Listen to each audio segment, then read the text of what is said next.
Kykie, ek het nou net mooi moeg. Hoor julle my? Wat nou? Julle bly skinnig. Praat van ander mense. As jy vir sê, het jy my gesig, hoor? Maar kyk jy ons het niks lelik van jou gepraat nie. Jala, dan sê ek is doof.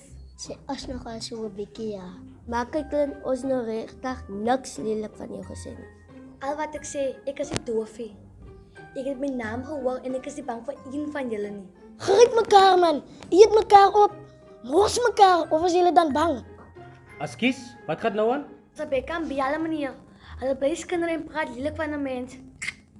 Maar sy is ook nie so mooi nie meneer. Kevin, stop dit. Meneer mense, jy moes maar net. Meneer Rebecca het vir my gesê sy hou van Kaitlyn se hare, dit is nogal mooi gevleg en sy hou daarvan. Rebecca, is dit so?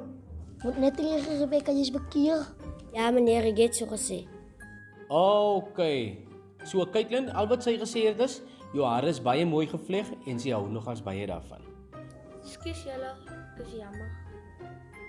Ons moenie altyd te haastig wees om iets te sê nie, né? 'n Mens dink eers voordat jy praat. Maar sy kan ook nie dankie meneer. Dis die probleem. Yeah. Bring you up.